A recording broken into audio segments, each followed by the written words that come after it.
our left-wing governor refuses to let our small businesses open, and we're a tourist area. We've got a lot of unique restaurants. He's preventing us from opening up our restaurants and at least trying to comply with the regulations and doing what's best to try to save these businesses. He's not making it easy, and I'm so glad that the president is really laser focused on trying to get this country moving again. Yeah, Jay, good to be with you. And I'll just tell you that the president this is his focus. I mean, he's told me, he's told our team, this task force, he wants to get this country going. And he recognizes that a lot of this rests in the hands of the governors and the local jurisdictions. But we've got governors, as you mentioned, you've got your governor who's not fully opening. My governor's not fully opening yet. And so one of the things that I think the president's really done well is he's using the bully pulpit to get governors going by encouraging people. I mean, the reality is the people of this country have got to demand that we open up the economy. And as they do that, and pressure from the president, I think you'll see this open quicker. But golly, we've got businesses in my district that they're just not going to survive if they have to be closed another week or so. I agree with you. 33 million people, according to the Labor Department, they announced this morning, have been laid off in the last 7 weeks. We made sure that the PPP program was reinfused with cash. I had a guest on from the SBA and our local community bank here, Community Bank Delaware, just a little while ago. These businesses have the cash. It's sitting in the bank waiting for them to use it, Congressman, but they can't reopen. That's the problem. And again, you mentioned in another week, this 10 to 15% of businesses lost might go up to maybe 25 to 50%. That's what I'm afraid of. Yeah, and I get very nervous about that as well. And one of the weird deals that happened in that bill a couple of bills ago is that you're giving people more money to stay unemployed. And so I've talked to restaurants who are actually seeing some demand in Arizona. You can go pickup, you can get takeout. Well, they're getting some demand. They want to get folks to come back, but folks don't want to come back because they make more money sitting at home because of the federal bonus for unemployment. So we've created some perverse incentives.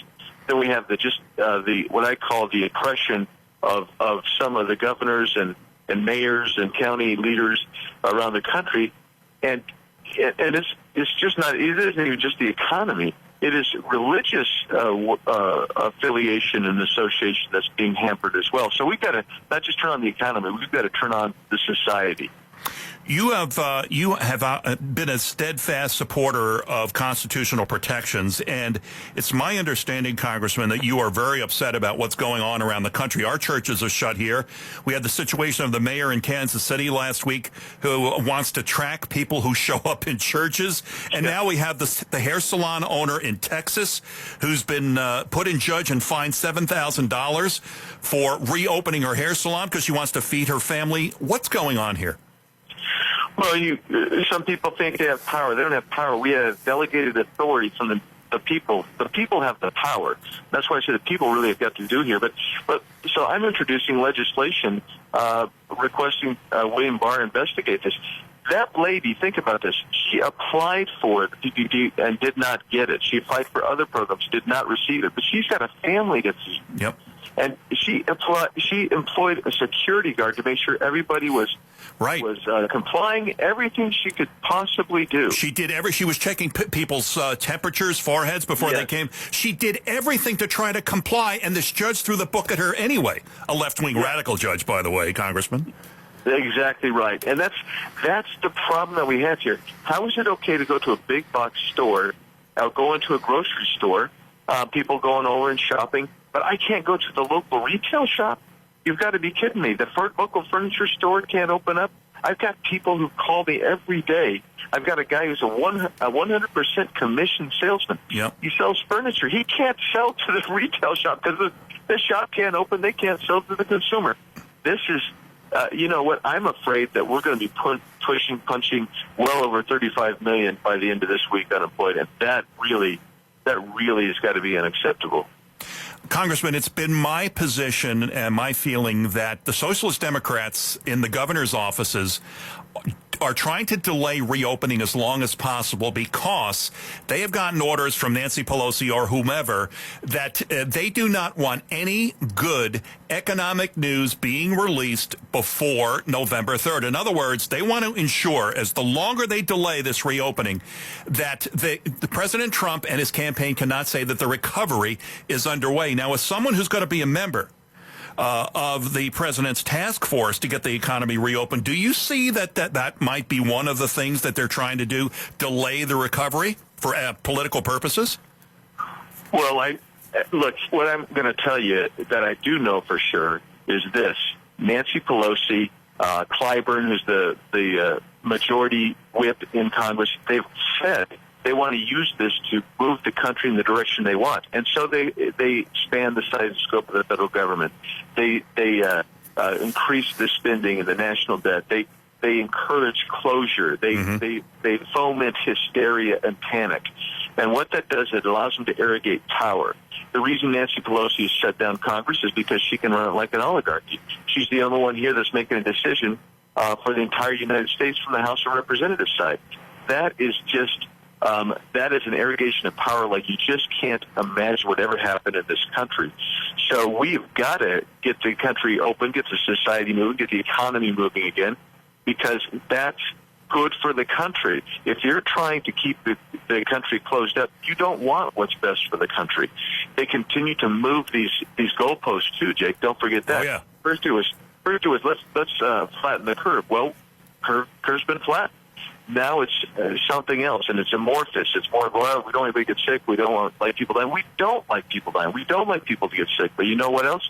When you increase poverty, etc., what happens is you create another public health crisis, and that's what's going on the other side. There'll be a public health crisis that we have to deal with because the people who have not been able to get care during this shutdown.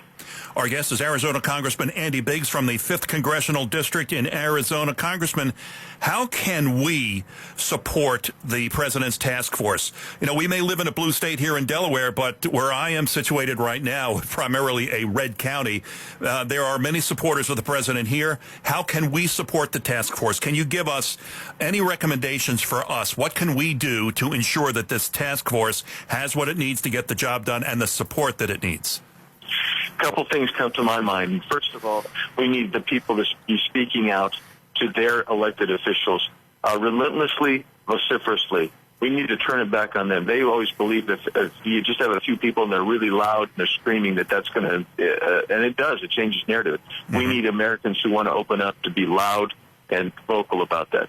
The second thing is you can go to places like my website or other websites of folks serving on the task force. And I have a place on my website, biggs.house.gov, where you can put in your stories.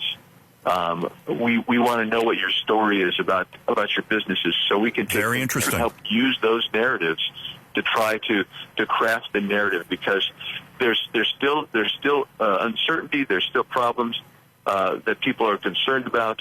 But you know what?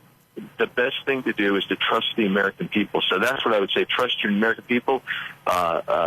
Nobody wants anybody else to get sick. We don't want to pass a disease around for sure. But we want the American people to be free. We know that we are free. And I trust the American people to live free and be responsible. That's what it's all about. And when you're closed up, you're not free. Well, to give you an example, Congressman, and I know you have to go, I'm going to just keep you a minute, but our governor here said, well, and I'm just throwing out a couple of examples. If shoe stores or clothing stores want to open, they can do so by providing curbside service. Can you imagine buying a pair of shoes and I'm serious. This is what he did. He wants the clerk to run back and forth. Oh, let's say, oh, that shoe doesn't fit. It's too small. I need the next size up. They're going to run back and forth for curbside service. How ridiculous is that? Well, it's moronic is what it is. He knows nothing about running a business. Never ran a business. When I hear stuff like that, I just say, these people are so out of touch. How about this? How about you forego your salary as long as you have forced people to stay out of work? How about that? That Yeah, that's a good suggestion. I like that, Congressman. Yeah, it might make him wake up. Do you have that in blue instead of? Right, exactly. It's asinine. It's ridiculous, Congressman. It's my feeling that on November 3rd, most people, I don't care who you are, when they go into what party you're affiliated with, when you go in to vote, you're going to judge the candidate who's best likely to lead the recovery.